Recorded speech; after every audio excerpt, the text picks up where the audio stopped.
ఈ వీడియోలో మనం క్వశ్చన్ నెంబర్ 6 ఎలా సాల్వ్ చేయాలో నేర్చుకోబోతున్నాం. క్వశ్చన్ చూసినట్టయితే an electric heater of power 3 kilowatt is used for 10 hours. ఒక ఎలక్ట్రిక్ హీటర్ దాని పవర్ అంతటా 3 కిలోవాట్ పవర్ ఉండేటటువంటి ఎలక్ట్రిక్ హీటర్ని 10 అవర్స్ యూజ్ చేసాం. ఓకే, ఇది పవర్, ఇది యూజ్ చేసేటువంటి time. How much energy does it consume, అది ఎంత ఎనర్జీని తీసుకుంటుంది. ఎక్స్ప్రెస్ యువర్ ఆన్సర్ అంటే express the energy in kilowatt hour and joule. So ఇది మనం చూద్దాం ఎలా సాల్వ్ చేయాలో. గివెన్ డేటాను మనం నోట్ చేద్దాం. ఇది మనకి పవర్ ఎంత ఉండేది, పవర్ని పీతో నోట్ చేస్తాం. 3 కిలోవాట్ ఇంత పవర్ ఇవ్వడం జరిగింది.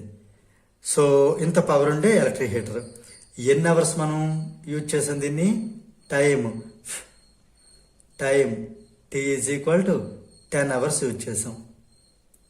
రైట్, ఇప్పుడు మనకి ఫస్ట్ బిట్ ఏంటంటే how much energy does it consume. So ఇక్కడ మనం ఎనర్జీని ఫైండ్ అవుట్ చేయబోతున్నాం.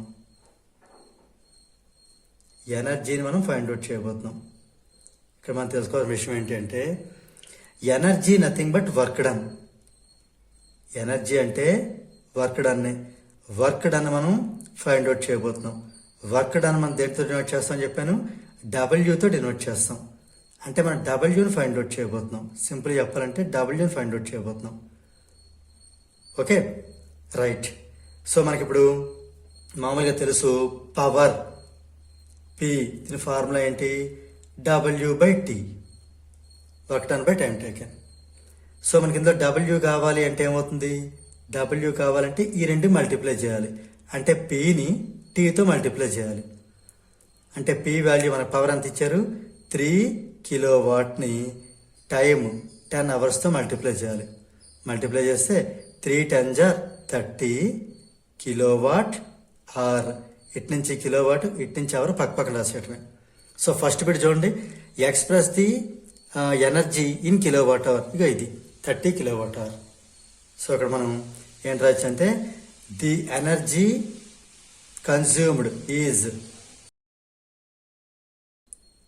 30 కిలోవాట్ అవర్. ఇప్పుడు సెకండ్ బిట్ చూద్దామా. ఈ 30 కిలోవాట్ అవర్ని జౌల్లో కన్వర్ట్ చేసి చెప్పాలి ఇప్పుడు. ఓకే, ఇక్కడ మనం తెలుసుకోవాల్సిన విషయం ఏంటి అంటే 1 కిలోవాట్ అవర్ అంటే 3.6 ఇంటూ 10⁶ జౌల్. ఇది మనం గుర్తుపెట్టుకోవాల్సినటువంటి ఒక వాల్యూ.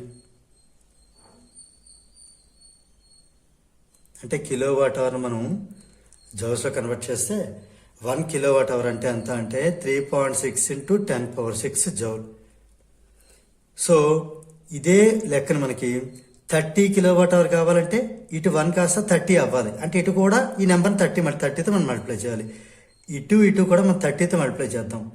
మల్టిప్లై చేస్తే ఏమవుతుంది, 30 ఇంటూ 1 30 కిలోవాట్ అవర్ ఎంత అవుతుంది అంటే 30 ఇంటూ 3.6 ఇంటూ 10⁶ జౌల్ అవుతుంది.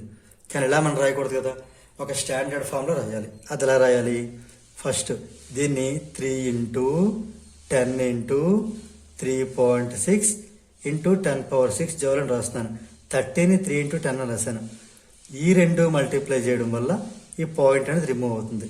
అంటే ఏమవుతుంది, 3 ఇంటూ ఈ పాయింట్ పోతే 36 అవుతుంది. ఇది 10 ఇంటూ 3.6 36 ఇంటూ 10⁶ జౌల్. 3 ఇంటూ 36 ఎంత అవుతుంది, 108 అవుతుంది.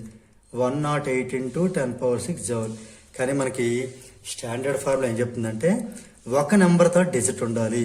కానీ ఇక్కడ మనకి ఇంకా 2 డిజిట్స్ ఇంకా ఎక్స్ట్రా ఉన్నాయి. అంటే మనకి దీన్ని ఏం చేయాలి, బై 100 చేయడం వల్ల, అంటే బై 10² చేయడం వల్ల ఈ పాయింట్ ఇక్కడికి వస్తుంది. ఎప్పుడైతే బై 10² చేసామో వెంటనే ఇంటూ 10² కూడా చేయాలి. అంటే ఈ క్వాంటిటీని సేమ్ నెంబర్తో మల్టిప్లై చేసి సేమ్ నెంబర్తో డివైడ్ చేస్తున్నాను. ఈ బై 10² చేయడం వల్ల ఇదేమవుతుంది, 1.08 అవుతుంది.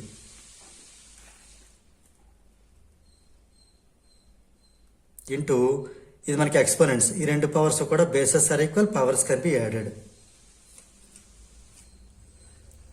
అంటే 10⁶ + 2 8 జౌల్. సో ఇక్కడ నేను కంక్లూజ్ 2 ఆన్సర్స్ కూడా రాస్తున్నాను. First bit in kilowatt hour 30 kilowatt hour. ఇది కనుక మనం జౌల్లో కన్వర్ట్ చేస్తే 1.08 ఇంటూ 10⁸ జౌల్. సో దీంతో మనకి ఈ క్వశ్చన్ నెంబర్ 6 అనేది కంప్లీట్ అయింది.